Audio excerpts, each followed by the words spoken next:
নমস্কার বন্ধুরা, all India jobs today চ্যানেলে আপনাদের সবাইকে স্বাগত। বাংলার যুব শক্তি প্রকল্পের নতুন সরকারি অফিসিয়াল পোর্টাল চালু করা হলো। হ্যাঁ, একদম ঠিক, আর পুরনো যুব সাথী প্রকল্প নয়, এবারে কিন্তু সেই ট্রান্সফর্ম করা হলো যুব শক্তি প্রকল্পে। যেখানে কিন্তু আমরা যদি এর আগে এই অফিসিয়াল পোর্টালে আসতাম, তাহলে কিন্তু এটা কিন্তু সেই যুব সাথী প্রকল্পের একদম সেই অফিসিয়াল পোর্টাল, যেটা কিন্তু আজকেই পরিবর্তন করা হলো যুব শক্তি প্রকল্পের পোর্টালে। এর আগে কিন্তু এর কালারটা অন্য রং ছিল, এখন কিন্তু সেটা পরিবর্তন করে দেওয়া হলো গেরুয়া রং, অর্থাৎ বিজেপির যে কালার বা রং, সেই রঙে কিন্তু রাঙিয়ে দেওয়া হলো। এবং বর্তমান মুখ্যমন্ত্রী শুভেন্দু অধিকারীর ছবি কিন্তু এখানে কিন্তু দেওয়া হয়েছে হোম পেজে। এখানে আমরা কিন্তু application submission, form fill up, status check করতে পারবো, নোটিশ দেখতে পারবো, ডিপার্টমেন্ট রিপোর্টস সমস্ত পাবো। এবারে প্রশ্ন হচ্ছে, নতুন করে কি ফর্ম ফিল আপ করতে হবে? নতুন করে কি সমস্ত তথ্য দিতে হবে? এবারে কি বয়সের ক্রাইটেরিয়া পরিবর্তন করা হলো? কারণ নতুন সরকার চলে এসছে, সবকিছুই কিন্তু নতুন করে করতে হচ্ছে। নতুন করে আবেদন কি করতে হবে? নতুন করে কি বয়সের সীমা কমানো বাড়ানো হবে? নতুন করে কি কিছু যোগ্যতা লাগবে? অবশ্যই আজকের ভিডিওতে সম্পূর্ণ ডিটেলসে বলা হয়েছে, কিন্তু অবশ্যই ভিডিওটি জানতে হলে শেষ পর্যন্ত দেখতে থাকবেন। এখানে কিন্তু ইম্পর্টেন্ট অ্যানাউন্সমেন্ট, হেল্পলাইন নাম্বার দিয়ে দেওয়া হয়েছে, এবং এখানে কিন্তু বলা হয়েছে অনলাইন অ্যাপ্লিকেশন সাবমিশন পিরিয়ড, অনলাইনে সেই ফর্ম ফিল আপের তারিখ দেওয়া হয়েছে। যুবসাথী প্রকল্পের হেল্পলাইন নাম্বার দেওয়া হয়েছে, এই নাম্বারে কিন্তু কন্ট্যাক্ট করতে পারবেন। এছাড়াও অ্যাপ্লিকেশন ফর্ম সাবমিশন এই পোর্টালে যদি আপনি ক্লিক করেন, তাহলে কিন্তু আপনারা দেখতে পাবেন যে আপনাদের অ্যাপ্লিকেশন সাবমিশন কিন্তু ক্লোজড। এটা কিন্তু আগেও এরকমই দেখাতো, এখনও কিন্তু এটাই দেখাচ্ছে যে আমাদের কিন্তু ক্লোজিং টাইম কি 26শে ফেব্রুয়ারি ফর্ম ফিল আপের লাস্ট ডেট ছিল, সেই রাত 12টা পর্যন্ত। এবারে রিটার্ন টু হোম চলে আসলাম।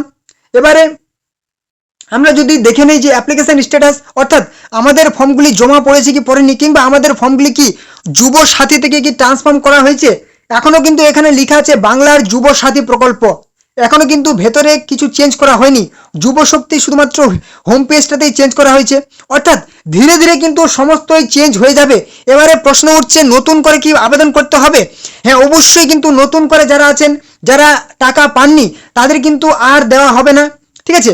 তাদের টাকা দেওয়া হবে না, তাদেরকে কিন্তু নতুন করে আবার আবেদন করতে হবে। সেটা কিন্তু অনলাইনে অ্যাপ্লাই শুরু হবে, ঠিক আছে? এই মুহূর্তে কিন্তু যদি আপনি ক্লিক করেন, তাহলে কিন্তু আপনি অনলাইন ফর্ম ফিল আপ করতে পারবেন না, ঠিক আছে? এবং যদি আপনারা দেখতে চান যে স্ট্যাটাস, আপনার স্ট্যাটাস চেক করতে চান, তাহলে কিন্তু আপনি সেই স্ট্যাটাস আর চেক করতে পারবেন না। অর্থাৎ আজকেই কিছু হোম পেজ চেঞ্জ করা হলো, ধীরে ধীরে কিন্তু একদম সমস্ত কিছু কিন্তু ভেতর থেকে চেঞ্জ করা হবে। তো অবশ্যই আপনি কিন্তু চ্যানেলটিকে সাবস্ক্রাইব করে রাখেন। কবে ফর্ম ফিল আপ শুরু হবে?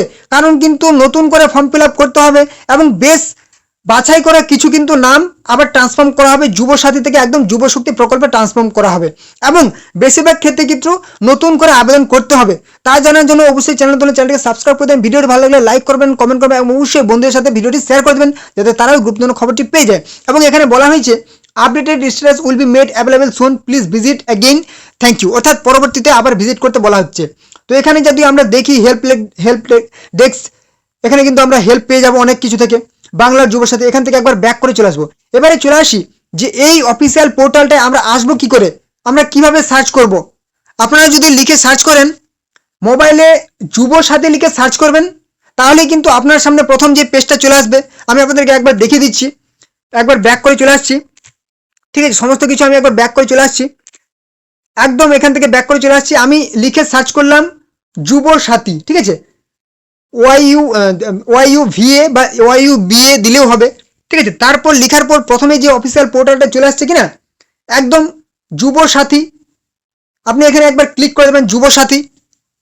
এখানে ক্লিক করলে কিন্তু সেই পেজটাতেই চলে আসবে, অর্থাৎ সেই ডোমেন নেম এটা কিন্তু চেঞ্জ করা হয়নি, ঠিক আছে? লিঙ্ক কিন্তু চেঞ্জ করা হয়নি, শুধুমাত্র পেজটাতেই চেঞ্জ করা হয়েছে, অর্থাৎ লিঙ্ক কিন্তু আর চেঞ্জ করা হবে না। এখানে যাবতীয় কাজকর্ম হবে। এটা কিন্তু পুরোপুরি সরকারি অফিসিয়াল পোর্টাল। অনেকেই ভয় পায় যে এটা কি সরকারি নাকি অনেকেই ফেক, না, এটা কোনো ফেক নয়, এটা কিন্তু একদম সরকারি অফিসিয়াল পোর্টাল, ভয় পাওয়ার কোনো কারণ নেই, ঠিক আছে? একদম এখান থেকেই স্ট্যাটাস চেক করা যাবে, সাথে নতুন ফর্ম ফিল আপ সেটা কিন্তু করা যাবে। এবারে অনেকের প্রশ্ন হচ্ছে যে আমাদের বয়স কত লাগবে। যুবসাথী প্রকল্পের ক্ষেত্রে আমাদের যে বয়স, সেটা কিন্তু বয়স হতে আমাদের কিন্তু 21 থেকে 40 বছর বয়স, ঠিক আছে? 21 থেকে 40 বছর বয়স হলে কিন্তু আমরা আবেদন করতে পারতাম। তো এবারে কিন্তু বয়সটা সেটাই থাকবে, ঠিক আছে। 21 থেকে 40 বছর বয়স হচ্ছে যাদের, তারা কিন্তু অবশ্যই এখানে আবেদন করতে পারবে বয়স। এবং বলছে, অনেকে বলছে যে ছেলেরা নাকি মেয়েরা তো অন্নপূর্ণা ভাণ্ডার পাচ্ছে, তাহলে কি পাবে না? না, এখানে কিন্তু মেল, পুরুষ সাথে ফিমেল, ঠিক আছে, মহিলা সবাই কিন্তু আবেদন করতে পারবে। কারণ অন্নপূর্ণা ভাণ্ডারের ক্ষেত্রে বয়সটা কিন্তু অনেকটাই বেশি। সেখানে কিন্তু বয়স হতে হয় আমাদের 25 থেকে 60 বছরের মধ্যে হতে হয়, ঠিক আছে। আর এখানে কিন্তু বয়সটা অনেকটাই কম, অর্থাৎ যারা হচ্ছে 21 থেকে 25 তারা তো তাহলে কোনো রকম পাচ্ছে না। সেই জন্য কিন্তু বয়স যারা হচ্ছে 21 থেকে 40 বছরের মধ্যে, সে মেয়ে হোক বা ছেলে হোক, সবাই কিন্তু আবেদন করতে হবে। কারণ এটা হচ্ছে একটা কি, শিক্ষাক্ষেত্রে যাতে তারা সেই পরীক্ষার সেই চাকরির পড়াশোনার জন্য এগিয়ে যেতে পারে, সেই জন্য কিন্তু এটা বেকার ভাতা প্রকল্প চালু করা হয়েছে। অতএব বয়সটা হতে হবে 21 থেকে 40 বছরের মধ্যে, হয়তো 40 থেকে এটা 45 বছর হতে পারে, কারণ সব কিছুর বয়স কিন্তু ঊর্ধ্ব বয়সে, চাকরির বয়সের সীমা ঊর্ধ্ব সীমা 5 বছর বাড়ানো হয়েছে, হয়তো এটাও বাড়ানো হতে পারে। সেটা এখনো অ্যানাউন্স করা হয়নি, অফিসিয়ালি এখনো অ্যানাউন্স করা হয়নি, কিন্তু এই যে চেঞ্জ, এটা কিন্তু চেঞ্জ করা হলো, জাস্ট আজকেই চেঞ্জ করা হয়েছে। এবারে চলে আসি যে কারা কারা আবেদন করতে হবে। শুধুমাত্র পশ্চিমবঙ্গের কিন্তু স্থায়ী বাসিন্দা হতে হবে, হ্যাঁ, ওয়েস্ট বেঙ্গলের বাসিন্দা হতে হবে, তারাই আবেদন করতে পারবে। এবং অবশ্যই মাধ্যমিক পাস কিন্তু হতে হবে, 10 পাস হতে হবে, অবশ্যই মাধ্যমিক পাস হতে হবে। এবারে অনেকে প্রশ্ন করছে যে আমার ভোটার কার্ড নেই, ঠিক আছে, ভোটার কার্ড কিন্তু নেই, তাহলে কি আমি আবেদন করতে পারবো? ভোটার আইডি নেই।